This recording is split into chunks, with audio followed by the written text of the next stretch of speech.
Hi, welcome to chefs kitchen. இன்றைக்கி நம்ம homemade குல்ஃபிக்கான recipe தான் பார்க்க போகிறோம். மெயினாக 2 இன்க்ரீடியன்ட்ஸ் நமக்கு தேவைப்படும். ஒன்று நமக்கு மில்க் மேட், ஒரு 130 rupees போல் வாங்கிக்கலாம். இன்னொன்று நமக்கு மில்க், பால். முதல்ல நம்ம பேனை நல்லா சூடு பண்ணிவிட்டு அதில் நம்ம மில்க் மேடை ஆட் பண்ணிக்கலாம்.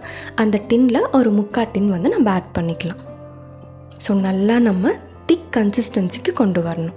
நல்லா பேஸ்ட் மாதிரி வந்து இருக்கணும். ஏன்னா குல்ஃபிக்கு நமக்கு நல்ல ஒரு பேஸ்டான கன்சிஸ்டன்சிக்கு நமக்கு இருக்கணும், நல்ல ஒரு பதம் இருக்கணும். இப்போ நம்ம மில்க் ஆட் பண்ணிக்கலாம்.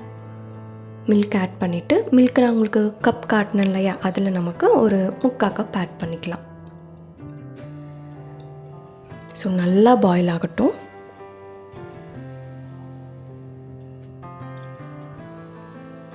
ஸோ நல்லா பாயில் ஆனதுக்கப்புறமா நம்ம துருவி வச்சுருக்க பாதாமையும் ஆட் பண்ணிக்கலாம். நமக்கு ஒரு நல்ல க்ரன்ச்சி ஃபீல் கொடுக்கும். அதுக்காக தான் நம்ம பாதாம் ஆட் பண்ணுறோம். ஸோ நல்லா கொதித்து நல்லா இந்த ஒரு திக் கன்சிஸ்டன்சிக்கு வந்ததுக்கப்புறமா நல்லா ஆற வச்சிடணும். ஆற வச்சதுக்கப்புறமா நம்ம மவுல்ட் வாங்கியிருக்கோம் இல்லையா, அந்த மவுல்டில் வந்து இதை வந்து ஆட் பண்ணிக்கலாம். மவுல்ட் இல்லைனாலும் பரவாயில்ல, நம்மக்கிட்ட கிளாஸ் டம்ளர்ஸ் இருக்கு இல்லையா, அதுலேயும் நம்ம இதை ஆட் பண்ணிக்கலாம். ஸோ மவுல்டில் நம்ம ஃபர்ஸ்ட் வந்து பாதாம் கொஞ்சம் கொஞ்சமாக ஆட் பண்ணிக்கலாம். ஆட் பண்ணதுக்கப்புறமா நம்ம ப்ரிப்பேர் பண்ணி வச்சுருக்க குல்ஃபி இருக்கு இல்லையா, அதை வந்து இதில் ஆட் பண்ணிவிட்டு நம்ம ஃப்ரீசரில் செட் பண்ணுற மாதிரி இருக்கும்.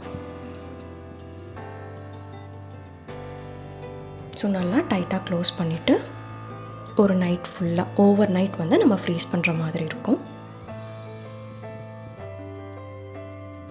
ஃப்ரீஸ் பண்ணிவிட்டு மறுநாள் காலையில் நம்ம பார்க்கும்போது நமக்கு எம்மியான ஹோம்மேட் குல்ஃபி நமக்கு ரெடி ஆகிடும். ஸோ நீங்களும் வீட்டில் செஞ்சு பார்த்துட்டு கமெண்ட் பண்ணுங்கள். இப்போ நம்ம தாட் ஆஃப் த டேக்கு வந்தாச்சு. நம்ம பர்ஃபெக்டாக இருக்கிறத விட எஃபர்ட் ரொம்ப முக்கியம். லைக் பண்ணுங்கள், ஷேர் பண்ணுங்கள், சப்ஸ்கிரைப் பண்ண மறந்துடாதீங்க.